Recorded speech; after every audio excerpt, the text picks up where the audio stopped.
My name is Nikola. I'm a VP of Solution Architecture in a company called HelpAG that is part of EN Enterprise. Usually I try to grab a couple of days off either on the end of the year or the beginning of the next one, and as much as possible, not always possible, but as much as possible, disconnect. What I do during this time is I spend time with the loved ones. I try to memorize all the things that I have done during the year. Very often I forget, so that's the reason I rely on the pictures quite a lot. You know, I open my phone and see what I have done, where I've been. I also very often look at the pictures from the people that I work with, you know, the structure of the teams, understand what I have done well, what I would like to change next year, how to change it, and that's basically it. I just try to create a small micro steps for the next year. I don't push myself too much. I always like to have 10 small steps or 10 tasks, then one big one. And this is exactly how I start the new year. And then as much as I can, I try to fulfill it. What I do is I create my small routines. So I figured that during the day, I don't have time for that, to be honest. Simply too many meetings, escalations, happy customers, unhappy customers, you know, meetings from the cars and every other stuff that people in IT industry do. So what I figured is that what works for me is to separate a small chunk of the morning and a small chunk of the evening for myself and the family. So what I do in the morning is I wake up very early, I walk my dog, and what calms me down is to sit with my doggo and look at the water, and that actually, you know, and I also feel that my dog is actually, and this is very important to be written as well, that my dog is probably the best dog ever. She sits next to me and I pet her, so she's like a small stress ball for me. So this is how we spend every morning, 30 to 45 minutes. And then the evening is a family time when everyone are together, you know, the home cooked food and this kind of stuff. You know, I try to do basics of health one-to-one. I try to walk as much as I can. I read on the internet, and you know that the internet never lies. So I try to walk 10,000 steps every day. I try to drink as much water as I can, reduce the coffee. But to be very frank with you, this is just a goal that I like to achieve, and I'm close to it, to the perfect thing, but it's never-ending process. I think that saying balance probably is a work in progress. I do my best. So the thing is, I love my job before everything. And when you love something that you do, it's not difficult to do it. And I acknowledge that I have very long working hours. I acknowledge that I travel a lot, but to be honest, I love working with people, and that makes me simply happy. I love traveling as well. That gives me insight of the market, of the different people in UAE, people in Saudi, people around the region.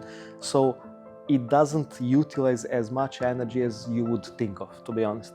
So I also develop a small concept where I can, and I know this sounds crazy, but I can do micro sleeps. So for example, if I'm overwhelmed, I can actually sleep 10-15 minutes and then wake up and continue with the day completely normal and refreshed, which actually helps you quite a lot, because then you take a micro sleep in a car in a taxi or a plane or something like that.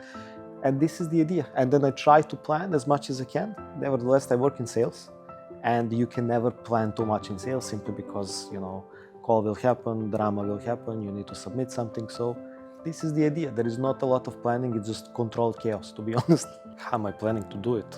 I would analyze 2025, same as I always analyze the previous year. I take a look at the things that I think I did well and the things that I know I didn't do well. I would also talk with people that are close to me, either colleagues or people in personal life, take their feedback, and again create a small micro tasks for the next year. How do I know what is my best? I don't. I still believe that every year you can do something better, so there is no best. Best will be maybe 40, 50 years from now. Every year I want to be better than the previous year. And the better doesn't necessarily mean more money, more progress, more career, more title. Better can simply be more dogs, more kids, more, you know, more time with the family. So it is best for that year, and then in an overall scale of life, every year will be better than the previous one. It is extremely important to have a focus. And for example, for me, on the beginning of my career, that was a big challenge, to be very honest with you, because I'm naturally short-tempered.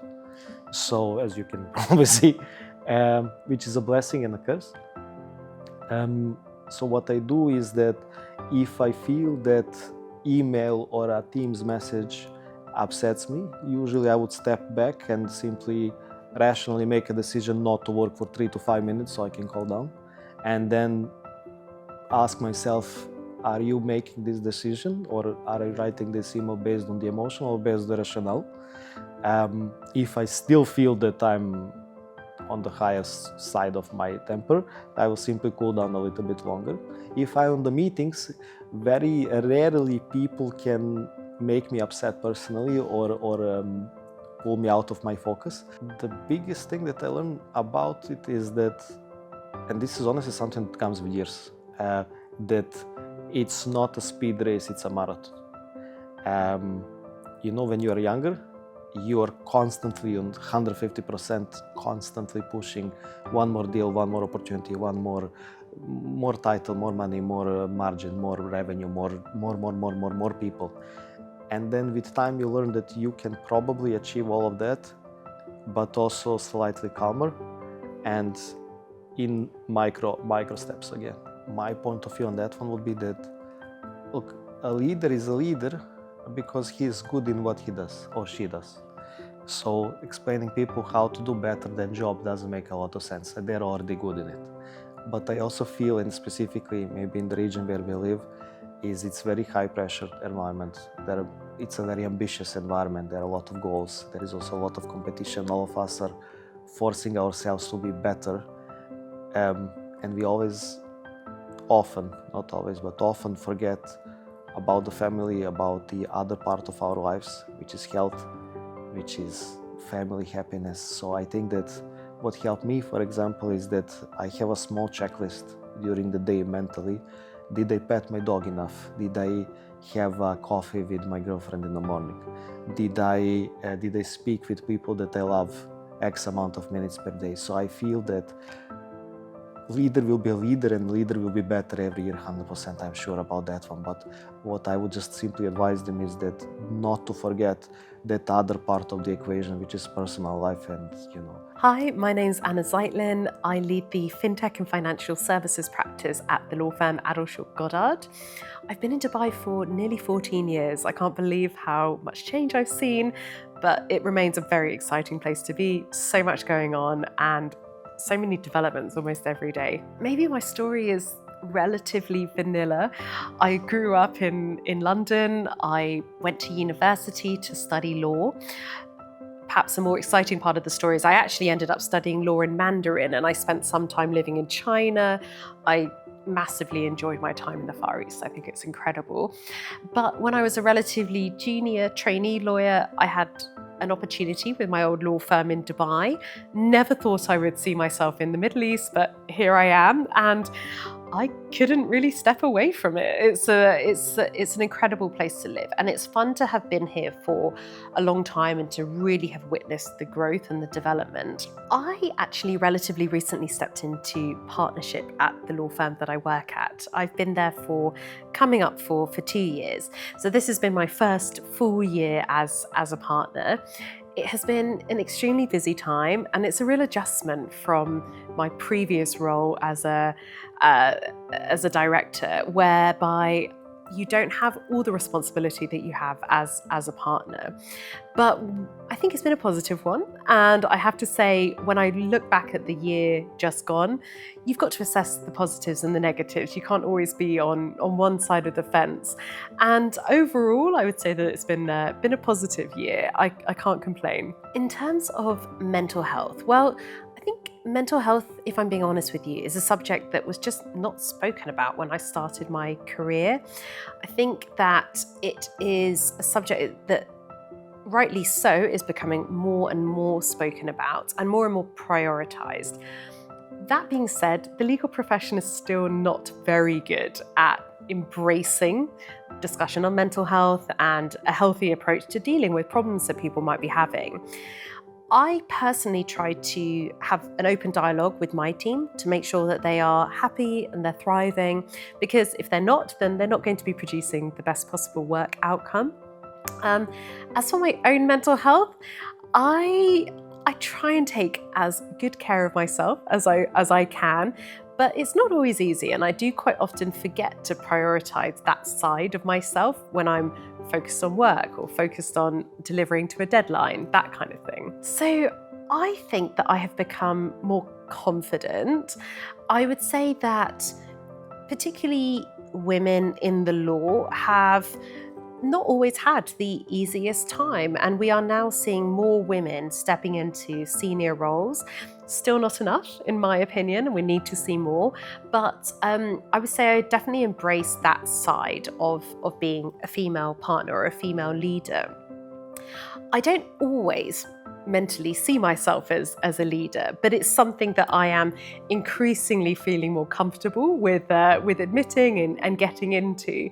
And I actually see it as a real opportunity to embrace change, and mental health and the openness in terms of the dialogue surrounding mental health and how we can improve people's mental health is something that I think that we can certainly be embracing in this new generation of female leaders. I think that partly because of society and partly because of the profession, women have been very subtly conditioned to not speak up about things. And so I remember as a relatively junior lawyer back in London, working on a particularly large transaction whereby we just slept in the office for the best part of a week. And that was actually quite normal at that time.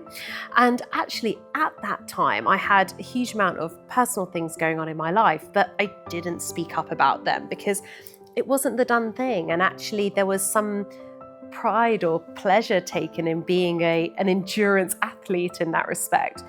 I think if that were me now, I like to think I would be more confident to speak up and to voice my needs. I still think as women we don't do that enough, and that needs to change. Something that I try to do is do some kind of exercise every day. I find that it doesn't really get done in the evening because work inevitably swallows up your evenings and sometimes your weekends. But getting up early in the morning, having that routine, and really trying to take some time for yourself. And what I love about doing exercise classes is I can just put my phone to one side and not be constantly checking it, because I do find it's the first thing I do when I wake up in the morning and the last thing I do before I go to bed.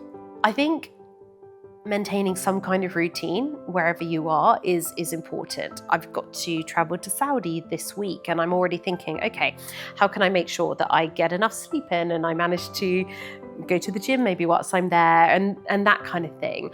So I think maintaining some kind of routine is important.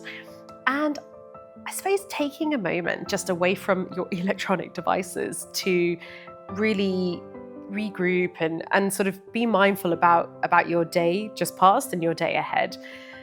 I have to be honest, not something I'm very good at doing. So I think that I'm a creature of habit in terms of I am good when I've got my routine in place and I have a plan in place. And so I think thinking about what I want to achieve over the next 12 months and how I'm going to achieve those things is going to be critical to the success of my year ahead. I don't think you can plan for everything, and sometimes life throws things at you that you just really weren't expecting. But if you are as planned as you can be, I do think that gives you a great step ahead. Oh goodness me, I feel completely underqualified to give tips to leaders in Dubai, but I will say that maintaining your mental health and making time for yourself, but also planning and dreaming big, having those ambitions and working out how you can roadmap your steps in order to reach them, because really everything is achievable. And I think maybe it sounds cliche, but often the only thing that is stopping us from achieving certain things in life is often ourselves and our self-limitations. So I would say as much as you can, not easy, but try and put those to one side and push forward. I think there's got to be a level of expectation management, and that has got to be on yourself, but also on your team members. So when we win a large project with work and we know that we've got tight and demanding deadlines to stick to, I very much prep my team for that and manage their expectations as to what the next few weeks is going to look like. Likewise, I'm also really communicative with feedback. So if I don't think that something has been done to the standard that it needs to be done to, we sit down and we discuss it. And there's absolutely nothing wrong with that, providing mistakes don't happen, the same mistake doesn't happen on multiple occasions. I'm Jason Levy, I'm founder of Prime Performance Labs. I formed Prime Performance Labs just over a year ago after a long career as an executive in media and creative services. My last corporate role was as COO of a culture agency working with the likes of YouTube and with Apple Music. And I also qualified as an executive coach with INSEAD Business School in France back in 2018. I'm Samira and I have been a clinician for 24 years now, and I'm also a cognitive neuroscientist. And I'm very interested in supporting individuals who are essentially high performers to have a better understanding and gauge of how their brain and their body is very much involved in supporting them to be successful and healthy leaders. I think one of the things we feel very strongly is that everybody's unique. And so their biology, their lifestyle circumstances are all going to be dramatically different. If you're looking for certain threads that constitute commonality, then of course stress and burnout are ever present, particularly in this always-on culture now that leaders have to exist within. I think there are then multiple facets around attempting to balance one's life in terms of personal and professional, and again, the ability to create boundaries. From a brain perspective, exactly what Jason said, and just wanted to highlight how much of an impact actually stress and burnout has on our cognitive function. Because when you are in a role as a high performance leader, the most important skills that you have in that role are your ability to problem solve complex challenges, to be able to think clearly, to be able to process information very fast. And stress and burnout will diminish those cognitive functions. And so it's very important for leaders to understand that in order for them to be successful in their roles, they have to understand the science behind and also practical ways and strategies to be able to manage stress and burnout more effectively so that it doesn't impact on their core skills. It's an ecosystem of volatility, turbulence, the pace of change has never been higher.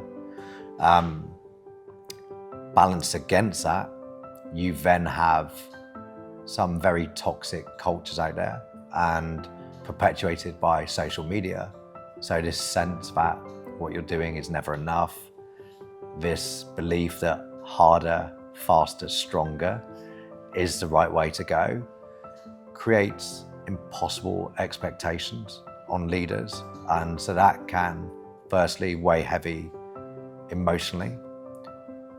It can then of course start to manifest itself physically ultimately, which is where Samira sees these cases in clinic where something that started as a high stress situation ends up in a physical manifestation of that stress. It goes hand in hand, so we don't take a compartmentalized approach because that's not how we work as humans. We are an integrated unit, a full system at play.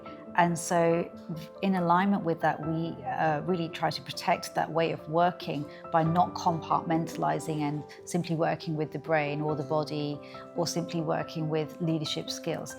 What's beautiful about our philosophy is it's an integrated approach, recognizing that one system will impact on the other equally, and it's a bi-directional approach. So the way that we work is trying to implement principles that are very much embedding an integrated approach of understanding that actually your work and your skills and your career are very much determined by the success of your health. And the success of your health will then also allow you to develop a further growth mindset and further leadership skills. So it's a package deal, essentially. So think of a scale, 1 to 10. 10 is you at your best. And that's also when you feel most alive. And that's potentially when you're in what we would call a good stress state. Because not all stress is bad. This is something that's misunderstood. So you think about the type of stress that you tap into when you're having to hit a deadline or close a big deal. No different to that athlete on the blocks of a 100-meter sprint at the Olympics. That's good stress. You need to tap into that to activate extra energy levels. The challenge is when you try and maintain that state over a prolonged period of time. And of course, just in the same way that a 100-meter sprinter can't run at the same pace over a marathon distance, they'll start to slow to a jog and eventually a walk. The same principle applies here. So in leadership terms, what does the Simmering Six look like? It's disrupted sleep, it's yo-yo dieting, it's inconsistent exercise, it's brain fog, it's low energy levels, it's struggling to concentrate. So I think the way to simplify it is these leaders are absolutely trying their best, but they're not showing up at their best. So there's that disconnect between where they are and their actual potential. And that's a gap that we try to bridge. The only time that our brain is able to remove toxins is during deep sleep, slow wave sleep. And that happens usually around 2 to 3 a.m. So it's very, very specific, very finite. It's very rigid. If you don't get deep, slow wave sleep, the toxins are not removed. And if the toxins are not removed, then it doesn't allow our brain to do what it's supposed to do, which is to learn and develop.